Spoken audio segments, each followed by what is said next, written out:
नमस्ते, मेरा नाम है सिद्धांत, साथ में फ्रेम में है अंशुमान तिवारी। हम अर्थात में आ चुके हैं। संडे को 10 बज चुके हैं। अब तो अंशुमान जी हम लोग हफ्ते में एक बार से ज्यादा बार मिलने लगे। एक खर्चा पानी शो आ गया, अब लोगों का प्यार मिलने लगा, लोगों के सुझाव मिलने लगे और लोग अब पूछने लगे कि क्या खर्चा पानी आ गया तो अर्थात बंद हो जाएगा क्या? नहीं नहीं, अर्थात लिखा जाता रहेगा, अर्थात पर बातें होती रहेंगी। खर्चा पानी आप लोगों के बार बार कहने पर, आपके सुझावों पे शुरू किया गया है। रोज का एक हमारा इकोनॉमिक बुलेटिन समझ लीजिए उसको। और ये दोनों के फॉर्मेट इसलिए अलग अलग किए गए हैं क्योंकि अर्थात ने ही खर्चा पानी का रास्ता खोला। अर्थात में जैसे सवाल आते थे जो लोग जानना चाहते थे, पूरे हफ्ते की बड़ी खबरें छूट जाती थी क्योंकि हमारे पास एक सीमित समय होता था और हम बड़े मैक्रो विषयों पर चर्चा कर पाते थे। अर्थात में दैनिक हमारी चीजों पर चर्चा नहीं कर पाते थे। तो खर्चा पानी आपकी जिंदगी को रोज प्रभावित करने वाली चीजें, और अर्थात में हम उन विषयों पर बात करेंगे जो हमारे हमारे टॉप ऑफ द माइंड बड़ी तस्वीरें हैं, नीतिगत स्तर पर बड़े को लेकर उन पर हम चर्चा करेंगे बहुत बहुत कुछ समेट भी नहीं पाते थे अर्थात में हम लोग। ताकि ताकि आप दोनों तरह से समृद्ध रहें, आप रोज भी अपने खर्चे पानी को समझ सकें और लंबे समय में क्या होने वाला इसकी भी तैयारी कर सकें। हाँ, मतलब हफ्ते में संडे भी आपका जो जा रहा था वो हम लोग नहीं जाने देंगे। संडे को मिलेंगे जरूर। अर्थात पे आगे बढ़ने पहले अंशुमान जी पिछले अंक को एक रिविजिट कर लेते हैं। अर्थात की प्लेलिस्ट बनी है यूट्यूब पे, आप लोग जाकर देख सकते हैं। पिछला अंक हमने डिजिटल करेंसी और क्रिप्टो करेंसी की पूरी जो बहस है उसके इर्द गिर्द जो चीजें घट रही हैं देश में दुनिया में, उनको हम लोगों ने एक साथ लाके रखा था, देखा था और बताया था कि इन सब चीजों में हम कहाँ खड़े हैं। और आगे बढ़ने के पहले अंशुमान जी, इस बार इंडिया टुडे हिंदी का अंक क्या है? इस बार का अंक स्वाभाविक रूप से हर साल हम जनवरी में मूड ऑफ द नेशन सर्वे लेकर आते हैं और जानने की कोशिश करते हैं कि लोग क्या सोच रहे हैं। ये अंक इस बार का मूड ऑफ द नेशन सर्वे है।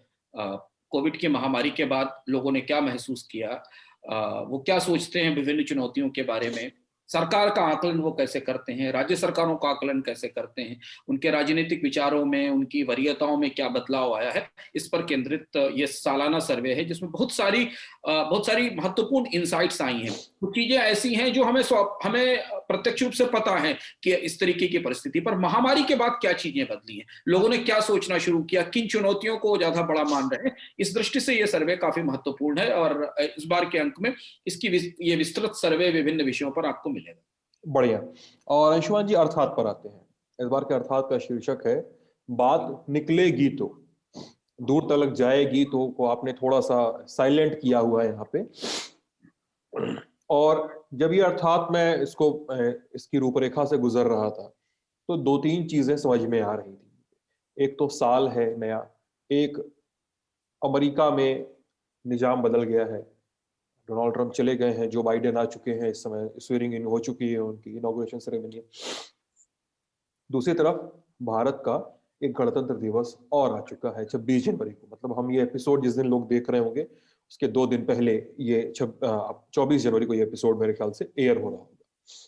तो इन सब चीजों के बीच में सरकारों की जो जिम्मेदारियां हैं, अगर सरकार अपनी जिम्मेदारियों से बहकती भी हैं, या अगर डोनाल्ड ट्रंप के हम कार्यकाल को देखें तो उसमें एक खास किस्म का, जिसको बार बार मीडिया सिरफिरापन कहता रहा, उसमें संस्थाओं ने किस तरह से संप्रभुता को बचाए रखा, उस फेडरल स्टेट के स्ट्रक्चर को कैसे बचाए रखा, और कॉन्स्टिट्यूशन की संविधान की मूल अवधारणा को कैसे बचाए रखा उन्होंने, किस तरह से देश को बांधे रखा। इन चीजों के बारे में बहुत व्यापक तरीके से बातचीत की गई है।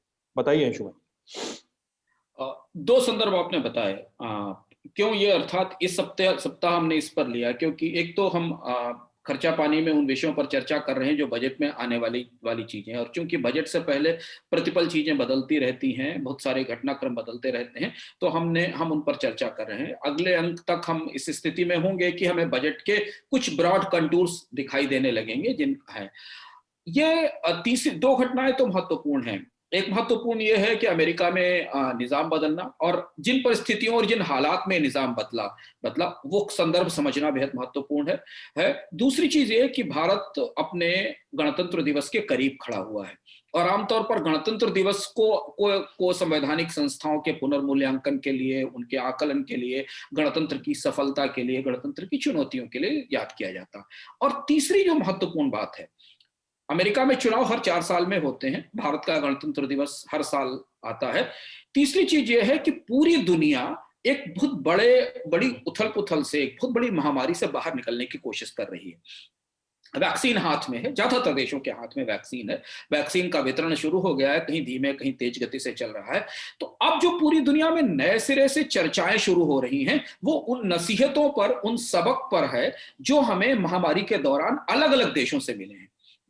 सिर्फ भारत ही नहीं, भारत के सबक दूसरे हैं, अमेरिका के सबक दूसरे हैं, चीन के सबक दूसरे हैं, यूरोप के सबक दूसरे हैं। और उन सबक के आधार पर पूरी दुनिया में जो जो चर्चाएं शुरू हुई हैं अंतर्राष्ट्रीय एजेंसियों के बीच में या विशेषज्ञों के बीच में, वो इस पर केंद्रित हैं कि महामारी के बाद कैसे सरकारें बदलेंगी, गवर्नेंस के तरीके कैसे बदलेंगे, और क्या नसीहतें हैं जिन्हें हमें अप्लाई करना चाहिए, समझना चाहिए। आज का अर्थात हमें उस संदर्भ में देखने की जरूरत है, क्योंकि हमारे सामने एक बजट आ रहा है। बजट सरकार का सबसे बड़ा पॉलिसी डॉक्यूमेंट होता है। क्या यह बजट वैसा ही होगा जैसा कि सामान्य दिनों में होता था, या महामारी के बाद इस बजट का पूरा स्वरूप बदलेगा, इसका कॉन्टूर्स बदलेंगे? क्या महामारी के बाद भारत का गणतंत्र ऐसे ही काम करेगा जैसे करता रहा? तो नसीहतों का क्या होगा। और हमने अमेरिका से क्या सीखा, और अमेरिका से दुनिया ने क्या सीखा, हम इस पर ये अर्थात इस बार का केंद्र, और इसलिए हमने इसका शीर्षक रखा बात निकलेगी तो बाकी डैश डैश डैश आप समझ लें कि दूर तक जाएगी। दिलचस्प बात सिद्धांत ये है कि 21वीं सदी में अमेरिका अनोखे ढंग से दुनिया के लिए नसीहतों की पाठशाला बन रहा है। पिछली सदियों में अमेरिका के प्रयोग, अमेरिका के तरीके, अमेरिका का पूंजीवाद, अमेरिका की तकनीकें दुनिया के लिए प्रेरणा का सबब थी। अमेरिका को देखते थे लोग और उस हिसाब से अपने आप को बदलने की कोशिश करते थे हर स्थिति में। लेकिन 21वीं सदी का ये जो तीसरा दशक शुरू हो रहा है, यहां तक आते आते अमेरिका ने दुनिया को बहुत सारे सबक देने शुरू किए। मतलब जो प्रेरणा थी वो नसीहत कैसे आ रही है। जैसे कि 2008-9 में जब ग्लोबल फाइनेंशियल क्राइसिस आई तो दुनिया को लगा कि साहब बैंक्स ऐसे मैनेज नहीं किए जाते। अमेरिका ही अपने बैंक मैनेज नहीं कर पाया, बैंक्स कोलैप्स कर गए, फिर अमेरिका को कानून बदलने पड़े। ठीक उसी तरह इस तीसरे दशक की शुरुआत में लोकतंत्र और गवर्नेंस के, डेमोक्रेसी और गवर्नेंस की जो नसीहतें अमेरिका से निकली हैं वो हमारे लिए समझना जरूरी है। हम लोकतंत्र गवर्नेंस की बात सिद्धांत इसलिए कर रहे हैं क्योंकि आमतौर पर हमारी चर्चाओं में जब भी हम कभी सरकार की, उसकी संस्थाओं की बात करते हैं तो हम एक उबासी लेते हैं, यॉर्निंग करते हैं, क्योंकि बहुत बोरिंग सी चर्चा होती है। सरकार की संस्थाओं पर क्या चर्चा की जाए राजनीति में। लेकिन सिर्फ एक दिन आप बगैर व्यवस्था के गुजार कर देख लीजिए, एक महीना किसी फेल्ड स्टेट में रहकर देख लीजिए, एक दिन उस चीज की कल्पना कर लीजिए जब भारत में हजारों मजदूर सड़क पर घूम रहे थे और उनके लिए कहीं कोई व्यवस्था उपलब्ध नहीं थी, तो आपको समझ में आएगा कि सरकार की संस्थाओं से उम्मीद और भरोसे का मतलब क्या होता है, व्यवस्था पर विश्वास का मतलब क्या होता है, व्यवस्था से भरोसे का मतलब क्या होता है। एक क्षण के लिए, और इसलिए एक क्षण के लिए जब आप उन परिस्थितियों की कल्पना कीजिए कि कहीं कोई व्यवस्था नहीं है, केओस है चारों तरफ, तो आपको समझ में आता है कि नहीं, एक इंस्टीट्यूशन होना चाहिए, एक संस्था होनी चाहिए, एक व्यवस्था होनी चाहिए जहां लोगों को उनकी बराबरी, उनके हक के हिसाब से, उनकी क्षमताओं के हिसाब से चीजें मिल सके। और यहां पर अमेरिका ने पूरी दुनिया में को कुछ बहुत नए तरीके के संदर्भ दिए हैं। जब बाइडेन अपनी इनॉग्रेशन सेरेमनी में बुधवार के दिन शपथ ले रहे थे तो आपको दो अमेरिका दिख रहे थे। पहला अमेरिका वो दिख रहा था जो दुनिया में सबसे समृद्ध मुल्क है, जिसके पास दुनिया में सबसे अच्छी तकनीकें हैं, पर महामारी के सामने निस्तनाबूद हो गया। वो एक किस्सा भी आपने बताया था हलवाई का और ट्रंप का। हाँ, तो वो बिखर गया। तो इतनी बड़ी संख्या में अमेरिका में जो लोग मारे गए वो विश्व युद्ध के बाद में भी नहीं मारे गए थे, इतनी बड़ी संख्या में। तो एक अमेरिका हमारे सामने वो नजर आया सिद्धांत, जिसके पास सब कुछ था, तकनीक थी, सुविधाएं थी, वो एक साल के अंदर वैक्सीन क्रिएट कर सकता था, पर उसकी पूरी गवर्नेंस, पूरी व्यवस्था बिखर गई एक महामारी की चोट के आगे। एक अमेरिका का वो चेहरा था जिसे बाइडेन ने अपने भाषण में स्वीकार किया। और दूसरा चेहरा वो था जहां एक सिरफिरे राष्ट्रपति की सारी कोशिशों को कू करने की, यानी तख्ता पलट की अंतिम कोशिशों के बावजूद अमेरिका की डेमोक्रेटिक इंस्टीट्यूशन ने अमेरिका की डेमोक्रेसी को बचा लिया। जब अब बाइडेन शपथ ग्रहण कर रहे थे तो हमें अमेरिका के दो बिल्कुल परस्पर विरोधी पैराडॉक्स चेहरे दिखाई दे रहे थे। एक तरफ वहां की डेमोक्रेटिक संस्थाओं की ताकत दिख रही थी, जिन्होंने सब कुछ, सारी उठापटक के बाद 4 साल के बाद डेमोक्रेसी को प्रोटेक्ट कर लिया, और जब वो कवित्री, अश्वेत कवित्री जो अपनी कविता पढ़ रही थी कल इनॉग्रेशन के दौरान, तो उन्होंने कहा कि democracy can be delayed but not defeated. लोकतंत्र में विलंब हो सकता पर उसको हराया नहीं जा सकता। अब आप सोचिए कि एक ही देश है जिसकी गवर्नेंस बिखर गई, जहां अफरा तफरी फैल गई, जहां इतनी बड़े पैमाने पर मौतें हुई महामारी के सामने, वहीं वो दूसरा देश है, उसकी लोकतांत्रिक संस्थाओं ने उसे लोकतंत्र में बचा लिया। इसे थोड़ा और गहराई से जब हम देखते हैं तो हमें समझ में आता है कि तकनीक से संपन्न, सारी सुविधाओं से संपन्न अमेरिका बिखर गया, पर Germany, Finland, Iceland, Denmark, Norway, New Zealand, Taiwan, इनमें सब में महिला नेतृत्व है। सरप्राइजिंग बात है, इनकी सबकी लीडरशिप महिलाओं के पास है। इन देशों ने महामारी का अमेरिका से 1000 गुना बेहतर ढंग से सामना किया, बहुत बेहतर, 1000 गुना बेहतर किया। उन्होंने अपने यहाँ सेहत भी बचाई, लोगों की अर्थव्यवस्था पर असर भी बचाया, और उस स्थिति में वो कभी नहीं पहुंचे जिस स्थिति में बाकी यूरोप के और भी देश पहुंच गए थे। तो ऐसा क्या फर्क है? लैटिन अमेरिका देखिए, लैटिन अमेरिका में ब्राजील और मैक्सिको का बुरा हाल हो गया कोविड में, पर कोस्टारिका और उरुग्वे जैसे कंट्री बेटर ढंग से इससे उसको फेस कर ले गए। ब्राजील ने तो खराब कंडीशन की मिसाल कायम कर दी थी इस पूरी। आप ब्राजील की हालत देख सकते हैं और उरुग्वे की हालत देख सकते हैं। दोनों देश एक ही कॉन्टिनेंट में, एक ही जैसी आबादी है, लगभग विकासशील देश है।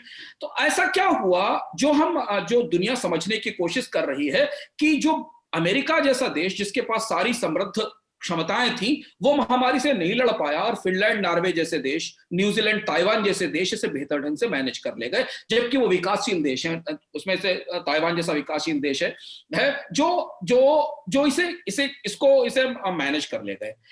जब हमने इसे समझने की कोशिश की, मैं लगातार पिछले 2-3 महीने से समझने की कोशिश कर रहा था, एक दिलचस्प चीज पता चली मुझे। विश्व बैंक का एक वर्ल्ड गवर्नेंस इंडिकेटर आता है। आमतौर पर हम अमेरिका के बारे में जब सोचते हैं तो हम कुछ ऐसे इंडिकेटर्स के बारे में नहीं देखते जो अमेरिका की सच्चाई में बताते हैं। वर्ल्ड गवर्नेंस इंडिकेटर बताया कि पिछले 1 दशक में सरकारी व्यवस्था की अकाउंटेबिलिटी के नाम पर, उत्तरदायित्व के नाम पर, और सरकारी व्यवस्था की क्षमता और दक्षता के नाम पर अमेरिका की रैंकिंग लगातार गिरी है। अच्छा। अमेरिका ऐसा देश है जिसकी रैंकिंग दुनिया में भ्रष्टाचार में 29वीं है, और भ्रष्टाचार में 25वीं है, और गवर्नमेंट सिस्टम्स की अकाउंटेबिलिटी के मामले में 25वीं है। यानी दुनिया में अमेरिका सबसे अच्छी गवर्नेंस वाला देश नहीं है, सबसे अच्छी व्यवस्थाओं वाला देश नहीं है। अमेरिका के सिस्टम में भी करप्शन की रैंकिंग में जरूर वो विकासशील देशों से, भारत या पाकिस्तान देशों से बेहतर हो सकता है, पर जब आप यूरोप के बाकी देशों से तुलना करेंगे तो अमेरिका की रैंकिंग गवर्नेंस में उतनी अच्छी नहीं है। जर्मनी और नॉर्डिक कंट्रीज की रैंकिंग अमेरिका से ज्यादा अच्छी है। अब इसका फर्क हमें एक महामारी में सामने दिखाई दे गया।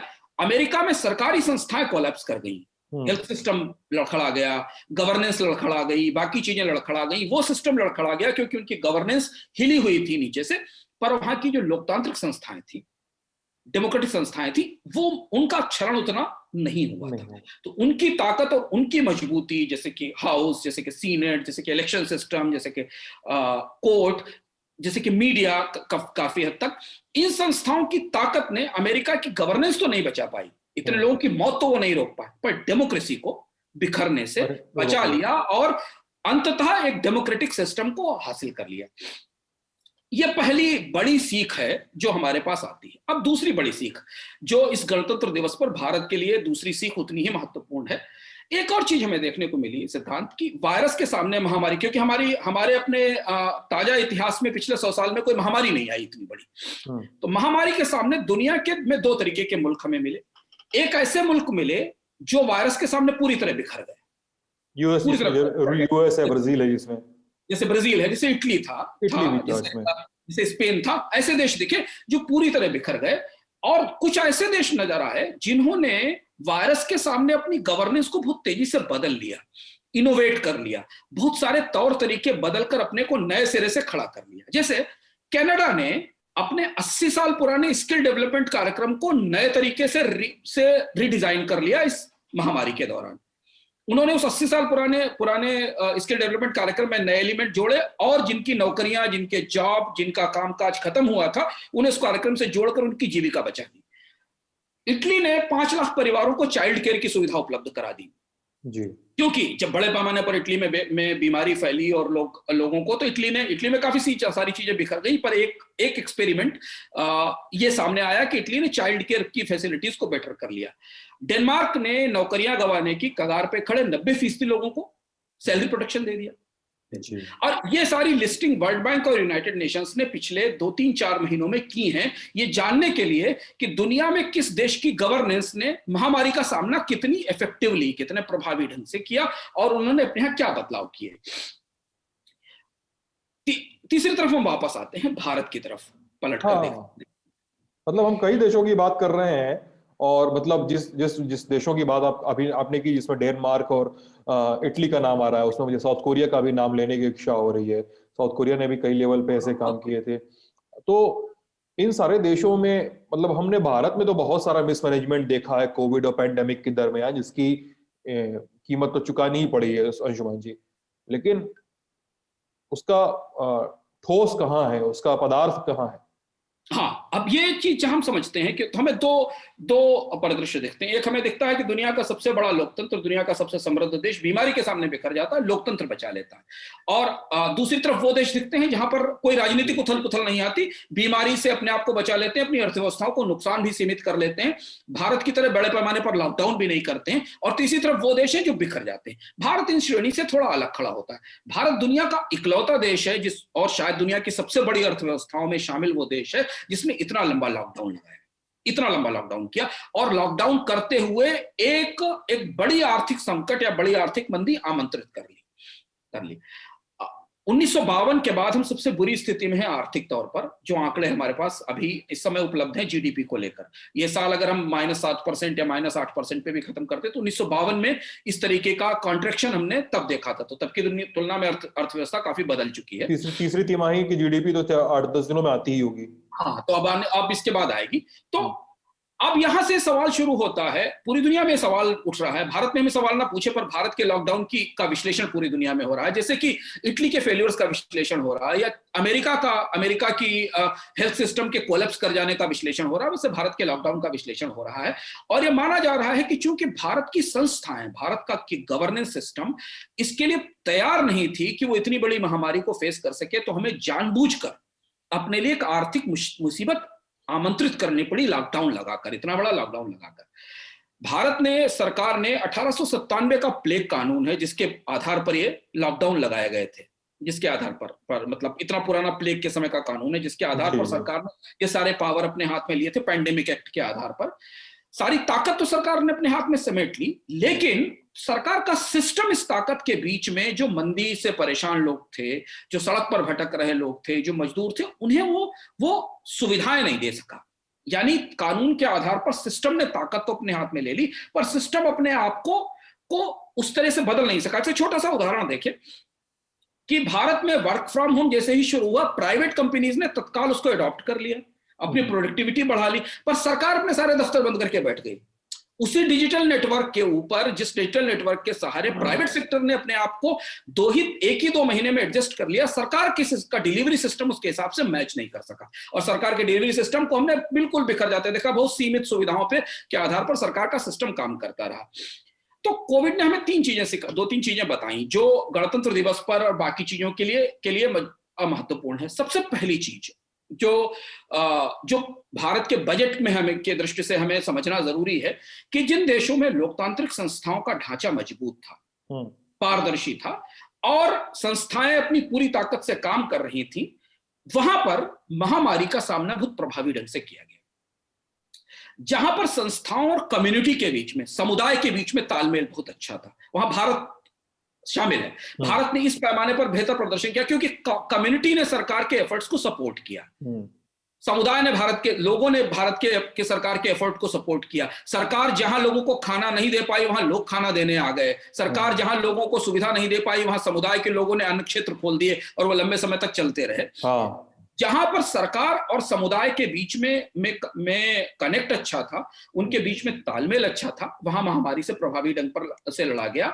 और जहां सरकारें वास्तविकता का सामना कर रही थी, जहां सरकारें वास्तविक चीजों से भाग नहीं रही थी बल्कि चीजों को स्वीकार कर रही थी, वहां कोविड से लड़ने में सफलता भी मिली, वहां नए तरीके भी इजाद किए गए और सब जगह सरकारों ने, लेकिन फिर पलटकर हम आते हैं, दुनिया में हर देश की सरकार ने खूब कर्ज लिए, खूब घाटा क्रिएट किया, पर उन्होंने अपनी जरूरतों की, अपनी नीतियों को, चूंकि उनकी सरकारें इतनी प्रॉम्प्ट थी कि उन्होंने अपनी नीतियों को वहां फोकस किया जहां लोगों की इनकम बढ़ाई जा सके, जिन्हें सीधी मदद दी जा सके। हम इस मामले में बिखर गए। हमने आत्मनिर्भर पैकेज के नाम पर बहुत सारी चीजें कर डाली, लेकिन फाइनली हम उसको, इससे कोई बड़े रिजल्ट हासिल नहीं कर सके, जबकि डेनमार्क या बाकी देशों ने सीधे तत्काल मदद लोगों तक पहुंचाई और उसके नतीजे अर्थव्यवस्था को नुकसान से बचाने में हासिल किए। इतिहास हर मामले में हमारी मदद करता है, और इतिहास हमें बताता है कि बड़े बदलाव, दुनिया में जितने भी बड़े बदलाव हैं ना, वो बड़ी अफरा तफरी से निकलते हैं। किसी न किसी क्यास के बाद ही चेंजेस आना शुरू होते हैं। एक स्वाभाविक सी प्रक्रिया है। जैसे आप इतिहास देखें कि रूस में जब ज़ार इराक का पतन होता है, उसके बाद बदलावों का एक पूरा दौर शुरू होता है और पूरी दुनिया में डिक्टेटर्स बनना शुरू होते हैं। रशिया का डिक्टेटर इटली के डिक्टेटर को, इटली का डिक्टेटर जर्मनी के डिक्टेटर को प्रेरित करता है, और हम एक बड़े पैमाने पर प्रथम विश्व युद्ध से द्वितीय विश्व युद्ध के बीच बड़े पैमाने पर पूरी दुनिया में डिक्टेटरशिप का और बाकी चीजों का राइज देखते हैं। फिर उसके बाद सेकेंड वर्ल्ड वार आता है, और सेकेंड वर्ल्ड वार के बाद डेमोक्रेसी वापस लौटती है, स्थापित होती है, संयुक्त राष्ट्र संघ बनता है, और दुनिया में सहमति के आधार पर युद्धों से दुनिया पीछे हटती कि अब युद्ध नहीं लड़ना है, हमें शांति के साथ देश चलाना है। तो हमने एक वो बड़ा बदलाव देखा। तो जब भी कहीं दुनिया में बड़े बदलाव होते हैं तो वो एक सीरीज ऑफ चेंजेस पूरी दुनिया में ट्रिगर करते हैं। ये उस दौर की बात है जब टेक्नोलॉजी नहीं थी, जब इंटरनेट नहीं था, तब की बात है। तो आज हम जहां खड़े हैं उसमें हमें दो बड़े बदलाव दिख रहे हैं। एक अमेरिका में ट्रंप का जाना और बाइडेन का राइज करना, और दूसरा महामारी में बड़ी दिलचस्प है। महामारियों ने इतने बड़े बड़े बदलाव दुनिया में किए हैं। अगर टाइफाइड ना फैला होता तो स्पार्टा पर एथेंस नहीं जीतता। हाँ, स्पार्टा और एथेंस के टाइफाइड का बड़े रोल की बहुत बात होती है। एथेंस को पर स्पार्टा की जीत की वजह थी टाइफाइड। कहा जाता है कि रोमन लड़के नहीं मरे, रोमन इतने ताकतवर थे कि उनको सिर्फ प्लेग मार सकती थी। 3rd सेंचुरी में जो प्लेग फैला, उसके बाद रोमन एम्पायर का पतन हुआ। कहते हैं कि जो छोटी चेचक थी जो अब खत्म हो गई दुनिया से, उसने माया और इंका सिविलाइजेशंस को ही खत्म कर दिया था। और सबसे इंपॉर्टेंट, सबसे लेटेस्ट, जो सबसे ताजी हमारे सामने, कि 14वीं सदी का प्लेग था जिसको हम ब्लैक डेथ कहते हैं, उसने पूरे यूरोप में फ्यूडल सिस्टम को खत्म कर दिया, पूरी सामंती व्यवस्था ध्वस्त कर दी, और वहां से औद्योगिकरण, इंडस्ट्रियलाइजेशन और ये नई मशीनों की प्रक्रिया निकलना शुरू हुई। तो बहुत कम समय हम लोग ऐसे दिलचस्प और अपने इतने रोमांचक दौर में हैं जहां हमारे सामने दो बड़े ट्रांसफॉर्मेशन एक साथ काम कर रहे हैं। एक, बाइडेन की जीत से लोकतंत्र वापस चर्चा में लौटेगा, डेमोक्रेटिक इंस्टीट्यूशंस की ताकत, डेमोक्रेटिक इंस्टीट्यूशंस को शक्ति देना, उनकी क्षमता पर भरोसा करना लौटेगा। और दूसरी तरफ महामारी के दौरान जो सरकारों की सफलताएं और विफलताएं हैं, उनकी बेस्ट प्रैक्टिसेस हैं और उनकी जो वर्स्ट प्रैक्टिसेस हैं, उनके आधार पर पूरी दुनिया में गवर्नेंस के नए तरीके आएंगे, सरकारों को चलाने के नए तौर तरीके आएंगे। इससे मुझे जो महसूस होता है, जो कल जो बाइडेन के इनॉग्रेशन के बाद जो जिस तरीके के रिएक्शंस आए, जिस तरीके की लोगों से जानकारी मिली, उस हिसाब से हमें लगता है कि पूरी दुनिया में आश्चर्य नहीं है कि डेमोक्रेसी को लेकर, डेमोक्रेटिक इंस्टीट्यूशंस की ताकत को लेकर, उन्हें नए तरीके से समृद्ध करने को लेकर नई मुहिम शुरू हो जाए। दुनिया के बहुत सारे देश एक प्रयास शुरू करें कि नहीं, डेमोक्रेटिक इंस्टीट्यूशंस को मजबूत करना जरूरी है, नहीं तो चीजें बिखर जाएंगी। हाँ, मतलब आप एग्जांपल बड़े रोचक लेकर आए हैं अंशुमान जी, कई सारी व्यवस्था सभ्यताओं के, कि महामारियों ने और बड़े इवेंट्स ने उनको जरूर शेप किया है, और उन सभ्यताओं को ही नहीं, उन सभ्यताओं से निकलने वाली हर चीज को, और पूरी दुनिया को एक तरह से शेप करती रही है। बड़ी बड़ी मतलब वर्ल्ड वॉर से बड़ी घटनाएं क्या होंगी कि हम लोगों ने पॉलिसी चेंज की, हर देश ने पॉलिसी चेंज की, एक दूसरे अपने सीमावर्ती देशों के प्रति पॉलिसी चेंज की कि आपको किस तरह से डीलिंग करनी है, देशों से व्यवहार कैसा रखना है। अब कोविड के बाद अंशुमान जी, जैसा आप बता रहे हैं, कोविड के बाद भी एक बहुत बड़ा ट्रांसफॉर्मेशन देखने को मिलने वाला है, मुझे लग रहा है आपकी बातों से। सरकारों में बदलाव आएगा, और बायलैटरल रिलेशनशिप में बदलाव आएगा, ट्रेड एग्रीमेंट्स अब पोस्ट कोविड वर्ल्ड के हिसाब से बनाए जाएंगे। तो इन सब में मतलब मैं यहाँ पे आखिरी सवाल छोड़ रहा हूं आपके लिए, इन सब में क्या होगा, भविष्य का स्वरूप क्या होगा, और भारत पर लौट कर आए तो भारत के लोगों की, हम लोगों की, सबकी जिम्मेदारियां क्या है इसमें? जो आप सिद्धांत बात कर रहे हैं बिल्कुल सही। सबसे बड़े जो ट्रांसफॉर्मेशन दुनिया में शुरू होंगे इसके बाद, जैसे मैंने कहा कि एक तरफ डेमोक्रेसी के ट्रांसफॉर्मेशन शुरू होंगे, लोगों को डेमोक्रेसी का महत्व और अहमियत समझ में आए कि अमेरिका की घटनाक्रम के बाद कि दुनिया का सबसे बड़ा लोकतंत्र भी पंगु हो सकता है, अपाहिज हो सकता है। वहां कुछ लोग जो है वो वहां की डेमोक्रेसी की सीट तक कब्जा करने की कोशिश कर सकते हैं। ये लेसन है। तो जो दुनिया में जितने डेमोक्रेटिक कंट्रीज हैं वहां शायद ये मुहिम, ये बहस अलग अलग क्षेत्रों से, सरकार से, निजी क्षेत्र से सिविल सोसाइटी से, बुद्धिजीवियों से शुरू होगी कि हमें अपने लोकतंत्र को पलट कर देखना चाहिए, हमारे लोकतंत्र में दरारें कौन सी हैं, उन्हें भरने की कोशिश करनी चाहिए, ताकि कभी ऐसा ना हो कि हमें लोकतांत्रिक संस्थाएं हमारी चरमरा कर बैठ जाएं। और गवर्नेंस में जो चेंजेस होंगे वो बहुत बड़े चेंजेस आएंगे। सिद्धांत जो दिख रहा है, मैं वर्ल्ड बैंक की और यूनाइटेड नेशंस की कुछ ताजी रिपोर्ट्स पढ़ रहा था और वो ये प्रेडिक्ट कर रही हैं कि कोविड का असर खत्म होने के बाद दुनिया की सरकारों को अपने डिलीवरी सिस्टम को पूरी तरह बदल देना पड़ेगा। सरकारी सेवाओं का जो पूरा डिलीवरी सिस्टम है, उसे लोगों तक सुविधाएं पहुंचती हैं, उसको नापने का जो सिस्टम है लोगों के जो अधिकार हैं, जो हक हैं किसी देश के नागरिक होने पर, जो वो टैक्स देते हैं, जो वो सेविंग सरकार को देते हैं, उसके बदले उन्हें मिलने वाली सुविधाओं को लेकर जो बदलाव करने होंगे ये बदलेंगे। अब हम यहाँ जब खड़े तो हमें पलटकर भारत को की तरफ देखना चाहिए, क्योंकि गणतंत्र दिवस के पास खड़े हुए हैं और निश्चित तौर पर गणतंत्र दिवस के आसपास से बहसें होंगी, चर्चाएं होंगी। तो हम इस अर्थात के जरिए, अधिकतर रस्मी तौर पर होती ही है, रस्मी तौर पर इस अर्थात के तौर पर हम लोगों को ये विचार के लिए, सोच के लिए विषय छोड़ना चाहते हैं इस पूरी बहस के संदर्भ में। अमेरिका में लोकतांत्रिक संस्थाओं की ताकत, गवर्नेंस का क्षरण, यूरोप में गवर्नेंस की संस्थाओं का अच्छा और बुरा होना अलग अलग देशों में, और आने वाले बदलावों के संदर्भ में हमें ये पलट कर देखना होगा, हमें पलटकर खुद से पूछना होगा, हमें पलटकर सरकार से पूछना होगा कि जब भारत अपने इतिहास की सबसे बड़ी आपदा से, सबसे बड़ी महामारी से जूझ रहा था, तो भारत की लोकतांत्रिक संस्थाएं क्या कर रही थी? भारत की लोकतांत्रिक संस्थाओं की क्या जिम्मेदारी थी? क्या हमारी संसद सरकार से पूछ रही थी कि सड़कों पर भटकते हुए मजदूरों के लिए क्या किया गया? हमारा सुप्रीम कोर्ट उस समय क्या कर रहा था जब उससे अपील की जा रही थी कि आप सरकार से कहिए कि वो अपनी जिम्मेदारी निभाने की कोशिश करे? संसद में विधानसभाओं में कोविड के दौरान सरकार के कामकाज पर कितने सवाल किए गए? कितनी बार उन संस्थाओं ने अपनी जिम्मेदारी निभाई? क्या राहत कार्य पारदर्शी रूप से चल रहा है? इसके लिए जो हमारी पारदर्शिता स्थापित करने वाली संस्थाएं हैं, चाहे वो सीएजी हो, कंट्रोलर ऑफ ऑडिटर जनरल हो, या सीवीसी हो, क्या उन्होंने जांचने की कोशिश की?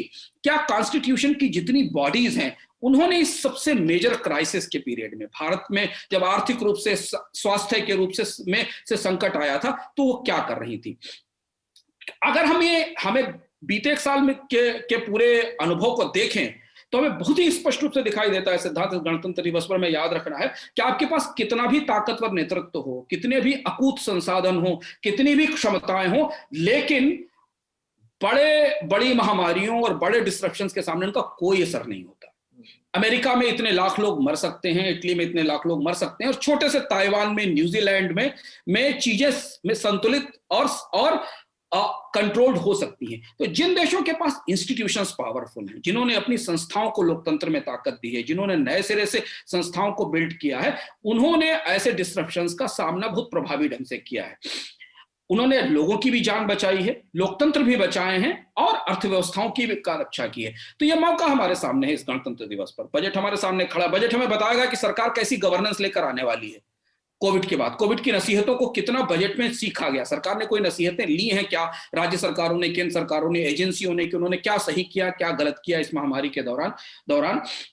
हमारे लिए एक देश के तौर पर यह जरूरी है कि हम सोचें कि हमारी संसद, हमारी विधानसभाएं, हमारे सुप्रीम कोर्ट, हमारे रेगुलेटर, हमारे अधिकारों का डिसेंट्रलाइजेशन, हमारा फिनांस कमीशन, ये जो संस्थाएं जो हमको संविधान ने बनाकर दी थी और जिनके बेस पर हमारा लोकतंत्र चलता है, कहीं वो बहुत पिछड़ तो नहीं गए इस दौर में?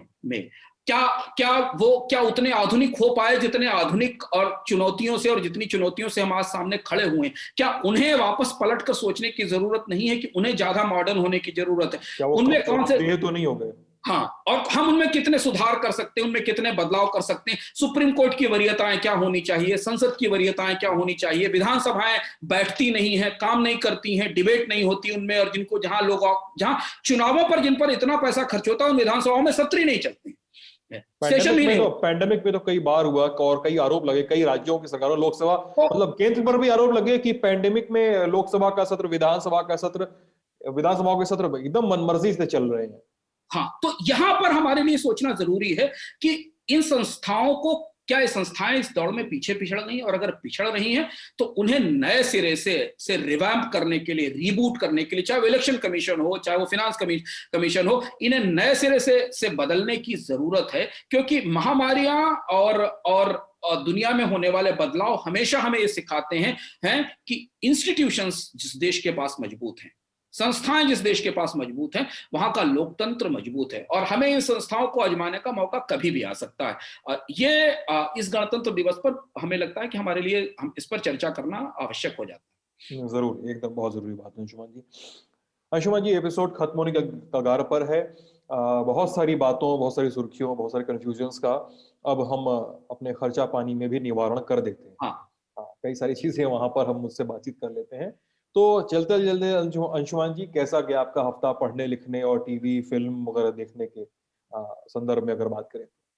हाँ, इस हफ्ते एक तो अमेरिका के से जुड़े हुए कई सारे घटनाक्रम पे, अमेरिकी इतिहास से जुड़े हुए कई महत्वपूर्ण घटनाक्रम के ऊपर काफी कुछ पढ़ाई हुई अलग अलग स्रोतों से। क्योंकि अमेरिका में प्रेसिडेंट का आना, उसका इनॉग्रेशन होना ये काफी बड़ी घटना होती है। तो ये पूरा हफ्ता अलग अलग स्रोतों से, इंटरनेट से, डिजिटल स्रोतों से पढ़ाई पर गया।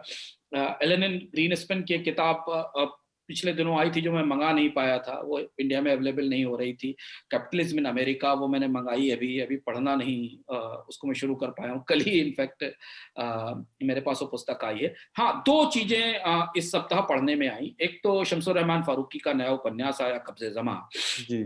हाँ, छोटा सा उपन्यास है, और एक सिपाही की जिसने अलग अलग दौर देखे हैं उसके ऊपर। तो शमसुर रहमान फारूकी को जो लोग पढ़ते रहे होंगे, जानते रहे होंगे कई चांद थे सरे आसमां जिन्होंने पढ़ा होगा। तो हालांकि फिक्शन थोड़ा कम पढ़ता हूँ, पर वो उपन्यास ऐतिहासिक उपन्यास रहा। तो उसकी वो पढ़ा, और उससे एक दौर की जो बहुत ज्यादा प्रचारित इतिहास नहीं है उसके बारे में जानकारी मिलती, तो वो पुस्तक पढ़ी। एलन ग्रीनस्पैन की किताब हमारे पास है, वो हम पढ़ रहे हैं। एक सीरीज है नेटफ्लिक्स पर, डर्टी ट्रिक्स, और वो बहुत दिलचस्प सीरीज है। वो ये बताती है कि दुनिया की बड़ी कंपनियों ने कैसे ठगा है लोगों को, डर्टी ट्रिक्स कंपनियों के भीतर क्या होता है। जैसे वाचोविया बैंक में क्या हुआ, जिस तरीके की सीरीज हमने बैड मनी के तौर पर देखी थी भारत में, उससे बहुत अच्छी रिसर्च के आधार पर, क्वालिटी के आधार पर वो बड़ी सीरीज है वो हम देखने की कोशिश कर रहे हैं। तो उसमें अमेरिका के बैंक्स कैसे फेक और फ्रॉड करते थे, कैसे उन्होंने अपने खातों में फेरबदल किया, हेरफेर किया, वो सीरीज है। तो उसके एक एपिसोड में देख पाया हूँ, बाकी सीरीज अब आगे देखना शुरू कर रहा हूँ। ये इस हफ्ते की पढ़ाई लिखाई का ब्यौरा है। इस हफ्ते का पढ़ाई लिखाई का, और मेरा मतलब पढ़ना लिखना थोड़ा सा कम रहा इस हफ्ते, क्योंकि एक नया शो हम लेकर आए हैं, तो हम उसको थोड़ा सा कॉन्सेप्चुअलाइज करना, उसकी रूपरेखा तय करना, एडिटर के साथ बैठना कि उसमें क्या कैसे होगा, इन सब चीजों में थोड़ा ज्यादा समय जा रहा है। लेकिन मैंने एक किताब मैंने बहुत दिनों बाद उठाई, उसको कुछ पलटा फिर से, बहुत कायदे से पढ़ना तो उसको नहीं कहा जाएगा, लेकिन कुछ एक हिस्से उसके पढ़े। Open Veins of Latin America, Eduardo Galeano की है। तो उसको मैंने पढ़ा, और देखने में तो जाहिर सी बात है तांडव देख गया मैं, और मेरी हंसी और आपकी हंसी बता रही है कि हम क्यों हंस रहे हैं। तो तांडव का जिक्र होते ही, और तांडव मतलब क्या एक वो बेजा ही अभी मुझे देखने का समय नहीं मिल पाया। मुझे लगा कि थोड़ा तांडव रुक जाए, उसके ऊपर फिर देखा जाए। और उसके अलावा एक नेटफ्लिक्स पर सीरीज है ल्यूपिन करके। हाँ, ल्यूपिन आई है सीरीज। हाँ, वो मैंने देखी। वो फ्रेंच है, बेसिकली पेरिस में सेट है। वो एक आदमी है, वो एक चोर है, मतलब वो पेशेवर चोर है, और वो एक किरदार है, एक औपन्यासिक किरदार है ल्यूपिन का। तो वो उससे प्रभावित है, उसके डिस्गाइज से। एक और बहुत दिलचस्प मूवी है नेटफ्लिक्स के ऊपर, और नेटफ्लिक्स ऐसा है ना कि नेटफ्लिक्स सर्च का प्ले, आप कितना भीतर जाकर खोज सकते हैं। अगर नेटफ्लिक्स आप खोजिए तब पता चलता है। एक सीरीज है हाउ टू स्टेज ए कू।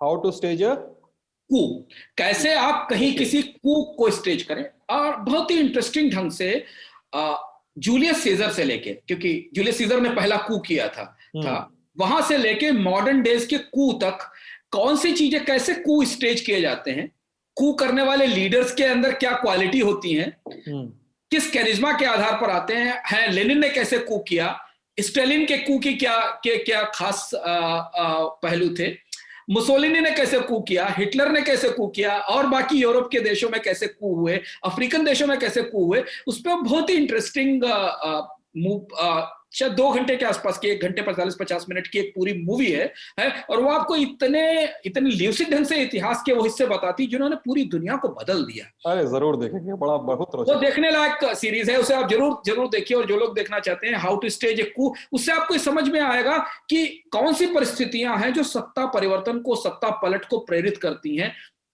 कैसे नेता हम होते हैं जो ऐसा करते हैं, और कौन सी ऐसी चीजें, और कैसे कैसे तरीके से हिटलर कू करने के लिए डेमोक्रेटिक रास्ते से आया था, हाँ, और मुसोलिनी बिल्कुल दूसरे रास्ते से आया। ये समझना जरूरी है। तो दिलचस्प सीरीज है, मुझे लगता है मूवीज को देखा जाना चाहिए। जरूर जरूर अंशुमन जी, मैं इसको अब लगाऊंगा ही, इसको विश्व माई लिस्ट जो होती है नेटफ्लिक्स के, मैं उसमें लगा लूंगा।